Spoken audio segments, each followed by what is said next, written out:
ალექსანდრე ლუკაშენკო ჰააგის სასამართლო სამიზნე ხდება. სისხლის სამართლის საერთაშორისო სასამართლომ ბელარუსული რეჟიმის დანაშაულების გამოძიება ოფიციალურად დაიწყო. ჰააგამ უნდა დაადგინოს, ჩაიდინა თუ არა ლუკაშენკომ კაცობრიობის წინააღმდეგ დანაშაული. ყველაფერი, რაც 2020 წლის გაყალბებული არჩევნების შემდეგ მინსკის ქუჩებსა თუ ქვეყნის საზღვრებს გარეთ რეჟიმის დაკვეთით მოხდა, ახლა სისხლის სამართლის სასამართლოს კვლევის საგანია. სისხლის სამართლის საერთაშორისო სასამართლოს ოფისმა დაიწყო გამოძიება, რადგან დაასკვნა, რომ არსებობს გონივრული საფუძველი იმის დასაჯერებლად, რომ რომის სტატუტით გათვალისწინებული დანაშაულები სულ მცირე ნაწილობრივ ჩადენილ იქნა ლიეტუვას რესპუბლიკის ტერიტორიაზე. ოფისმა დაასკვნა, რომ ხელისუფლების მიერ ჩადენილი სავარაუდო დანაშაულები წახალისებული ან მართული იყო მთავრობის უმაღლესი წარმომადგენლების მიერ. ასევე არსებობს საფუძვლიანი ვარაუდი, რომ ეს დანაშაულები ჩადენილი იყო მშვიდობიანი მოსახლეობის წინააღმდეგ, ფართო მასშტაბიანი და სისტემატური თავდასხმის ფარგლებში, მათი მასშტაბის, მსხვერპლთა რაოდენობისა და ქმედებების ორგანიზებული ხასიათის გათვალისწინებით. ბელარუსი რომის სტატუტის ხელმომწერი ქვეყანა არ არის. ჰააგას გამოძიების დაწყების მოთხოვნით ლიეტუვა მიმართა და სთხოვა დაედგინა, ჩაიდინა თუ არა ბელარუსის მთავრობამ დანაშაულები, რამაც მისი ოპონენტების დეპორტაცია გამოიწვია. ბელარუსის ყველაზე მეტი მოქალაქე ახლა ლიეტუვასა და მეზობელ ქვეყნებშია გაქცეული. იძულებით ემიგრაციაში მყოფი ოპოზიცია ხშირად საუბრობს, რომ მინსკის სპეცსამსახურები უცხოეთში ყოფნის დროსაც ემუქრებიან. ერთ-ერთი ასეთია სვეტლანა ტიხანოვსკაია, ოპოზიციის ლიდერი, რომელიც საერთაშორისო სასამართლოს გადაწყვეტილებას ეხმაურება. ბელარუსის ასობით ათასი მოქალაქე იტანჯებოდა და კვლავ იტანჯება რეჟიმის ქმედებების გამო. ლუკაშენკოს პოლიტიკა ასევე საფრთხეს უქმნის ბელარუსის მეზობლებს.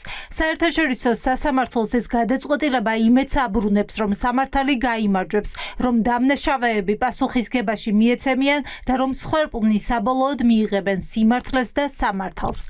რატომ არის ლუკაშენკოს წინააღმდეგ დღეს დაწყებული საერთაშორისო გამოძიება მნიშვნელოვანი საქართველოსთვის? მოვლენები, რომელიც ბელარუსი დიქტატორის თავს განვითარდა, ძალიან ჰგავს საქართველოს ამბებს. ჰააგას მიმართა მესამე ქვეყანამ და ICC-ც დათანხმდა. მესამე ქვეყნის მოთხოვნით ჯერ შეესწავლა საქმე და შემდეგ გამოძიება დაიწყო. თავდაცვის ყოფილი მინისტრი თინა ხიდაშელი გვიხსნის, რომ ახლა აღარ აქვს მნიშვნელობა გამოვა თუ არა საქართველოს რომის სტატუტიდან. ლუკაშენკოც ასე იყო, თუმცა ამის მიუხედავად სისხლის სამართლის სასამართლომ მის წინააღმდეგ გამოძიება მაინც დაიწყო. დანაშაული თვისობრივად არის ძალიან მსგავსი იმისი, რაც ბელარუსში ხდებოდა 2020 წელს, 4 წლის შემდეგ ზუსტად იგივე გაიმეორა ქართულმა ოცნებამ. მეორე, იმიტომ რომ მიმართვა განხორციელდა მესამე მხარის მიერ და ქართულ ხალხს ძალიან ბევრი მეგობარი სახელმწიფო ყავს, რომელიც შეიძლება ინიციატორი აღმოჩნდეს მსგავსი ამბის.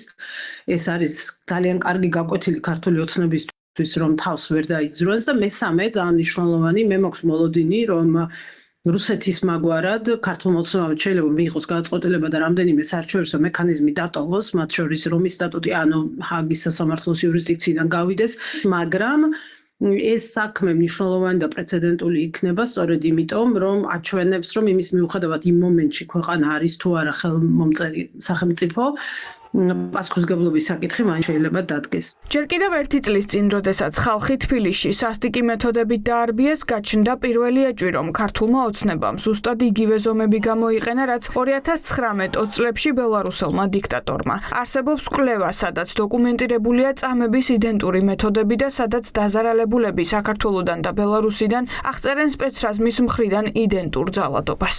ანალიზის პროცესში ვხედავთ, როგორ იდენტური სიტყვებით არის შერაცხყოფა მიყენებული, როგორც თქვათ ბელარუსში ხდებოდა 2020-ში და აქ ხდება დაზიანებები, როგორ იდენტურად აქვს ყველას მიყენებული, ერთ და იგივე ადგილას, თქვათ და იქაც იგივე ხდებოდა. გაუპატიურებით დამუქრება, თქვათ. ეს ვიდეოების გადაღება მხარებას გაუმარჯოს ჩვენ შემთხვევაში, ხო?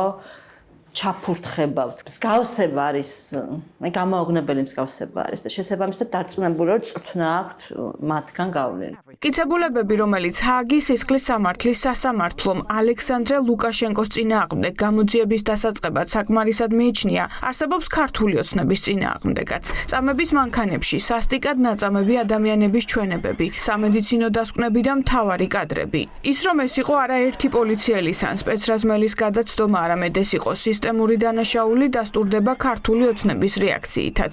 ამ დრომდე არც ერთი სპეცრაზმელი, ვინც ამ სისასტიკეს ჩადიოდა, დასჯილი არ არის. ჩვენ გვახსოვს როგორ სასტიკად ეპყრობოდნენ ამ ადამიანებს, მათ შორის, როდესაც ისინი გადაყავდათ ტრანსპორტირების დროს ფიზიკურად უსწორდებოდნენ, ასევე ფიზიკურად უსწორდებოდნენ, თქვათ, წინასწარი დაკავების იზოლატორში და ასე შემდეგ.